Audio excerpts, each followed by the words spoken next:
এত বড় একটা কঠিন লড়াই পার করে আজ রাজ্যের আইনসভায় প্রথম হচ্ছে আপনার কেমন লাগছে? ভালো লাগছে এবং নিজেকে গর্বিত মনে হচ্ছে যে আমার মতন একটা সাধারণ ঘরের মহিলাকে মোদিজি এই জায়গা দিয়েছে এবং আমার দল এগিয়ে নিয়ে গেছে। কোন দিকগুলো প্রথম আপনি আপনার এলাকা থেকে শুরু করবেন, কোন কাজগুলো আগে লক্ষ্য রাখবেন, কোন কাজগুলো আগে দিয়ে শুরু করবেন, কোনগুলোর জন্য আগে কি বলবেন? দেখুন, কাজ তো পুরোটাই পেন্টিং হয়ে পড়ে আছে। এতদিন এই যে তৃণমূল সরকার ছিলেন সেরকম মানুষের সহযোগিতা করেন, সেসব কাজগুলো আমি কোন কোন কাজ করবেন? মুশকিল হসপিটাল, ফায়ার ব্রিগেড, রাস্তাঘাট, পানীয় জল, নারীদের সুরক্ষা এবং স্কুল কলেজ। কি শপথ জোরে বলবেন? হ্যাঁ, আজকে কি শপথ গ্রহণের জন্য? হ্যাঁ, বলুন। শপথ গ্রহণের জন্য এসেছি এখানে। কীরকম লাগছে? ভালো লাগছে। মূলত এবার আপনি বিধানসভায় দায়িত্ব পেয়েছেন, এমএলএ হয়েছেন, কীরকম লাগছে? এটা কখনো আশা করেছিলেন যে এমএলএর পদে লড়বেন এবং জিতবেন? না না, আশা করিনি, হ্যাঁ কিন্তু ভগবানের দান বলে না। হ্যাঁ।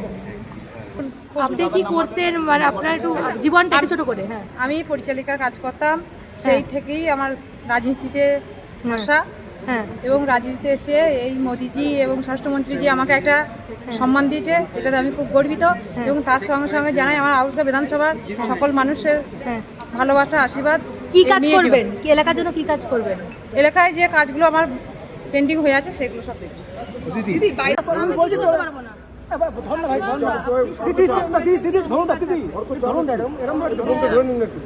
সমস্ত পানিয়াটিকে ভালো রাখা, মেয়েদের সুরক্ষা এবং যারা আগে এরকম দুর্ঘটনা তাদের ন্যায় বিচার। এবং আজকে আমি আমাদের পানিয়াটিতে একটা কলেজে গেছি, পানিয়াটি হসপিটালে গেছি এখানে আসার আগে। এগুলো আমি করতেই থাকবো।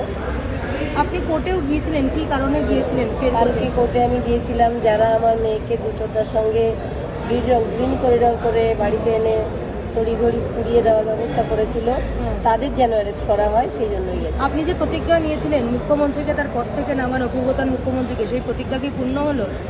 আপনাদের কি মনে হয়? আপনারাই বলবেন। আচ্ছা, আপনি কি আশা করছেন এবার ন্যায় বিচার পাবেন? অবশ্যই পারবো। আমি ন্যায় বিচারের আশা কখনো ছাড়িনি। আচ্ছা, ফাইল সব খোলা হবে সরকার থেকে? অবশ্যই খোলা হবে, অবশ্যই খোলা হবে। এবং ওনাকে 14 তলা থেকে আমি নামিয়েছি, ওনাকে জেলে ঢোকাবো আমি। অনেক অসুবিধা হচ্ছে, আর তো এই 15টা বছর আমরা দেখেছি। সুতরাং এই ইনস্ট্রাকশন আমাদের দপ্তর থেকে দেওয়া হয়েছে। নেক্সট যেটা দেওয়া হয়েছে সেটা হচ্ছে বিভিন্ন জায়গায় ফেক পার্কিং স্লিপ নিয়ে তৃণমূলের ক্যাডার এবং অন্যান্য মানুষ তারা টাকা তুলেছে। সেই রাজস্ব দপ্তরে আসেনি, সরকারের কাছে আসেনি।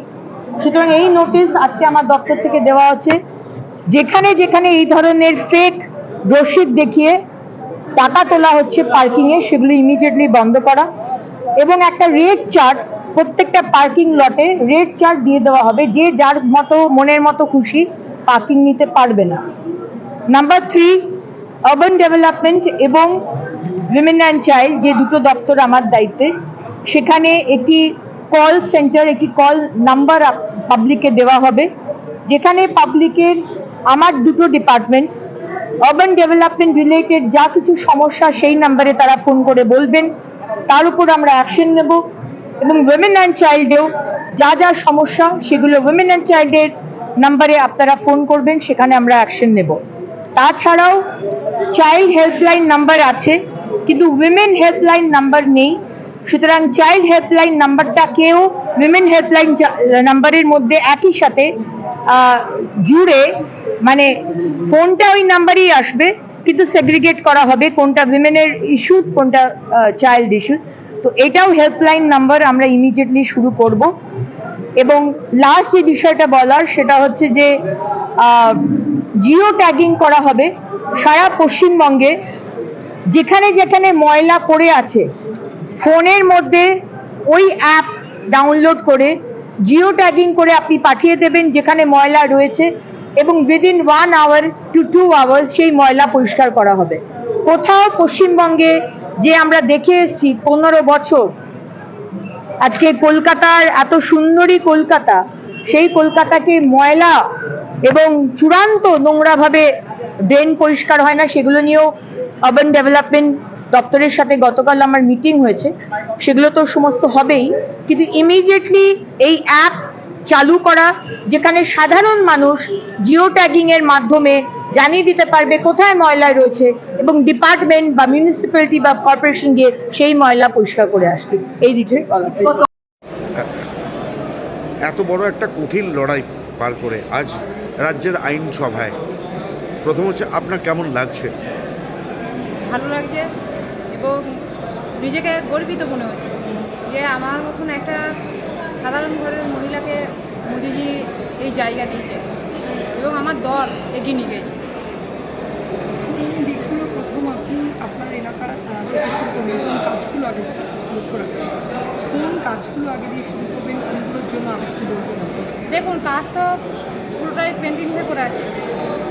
এতদিন এই যে তৃণমূল সরকার ছিলেন সেরকম মানুষের সহযোগিতা করেন, সেসব কাজগুলো আমি কোন কোন কাজ করবেন? পুষ্করা হসপিটাল, ফায়ার ব্রিগেড, রাস্তাঘাট, পানীয় জল, নারীদের সুরক্ষা এবং স্কুল কলেজ। কি শপথ, জোরে বলবেন, হ্যাঁ? আজকে কি শপথ গ্রহণের জন্য? হ্যাঁ, বলুন, শপথ গ্রহণের জন্য এসেছি এখানে। কীরকম লাগছে? ভালো লাগছে। মূলত এবার আপনি বিধানসভায় দায়িত্ব পেয়েছেন, এমএলএ হয়েছেন, কীরকম লাগছে? এটা কখনো আশা করেছিলেন যে এমএলএর পদে লড়বেন এবং জিতবেন?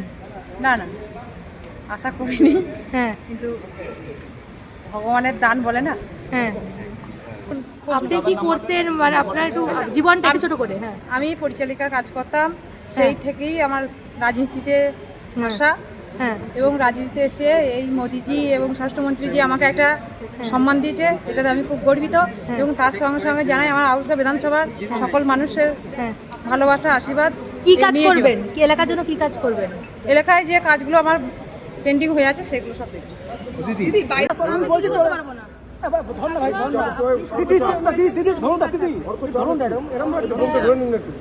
সমস্ত পানিয়াটিকে ভালো রাখা, মেয়েদের সুরক্ষা, এবং যারা আগে এরকম দুর্ঘটনা তাদের ন্যায় বিচার। এবং আজকে আমি আমাদের পানিয়াটিতে একটা কলেজে গেছি, পানিয়াটি হসপিটালে গেছি এখানে আসার আগে।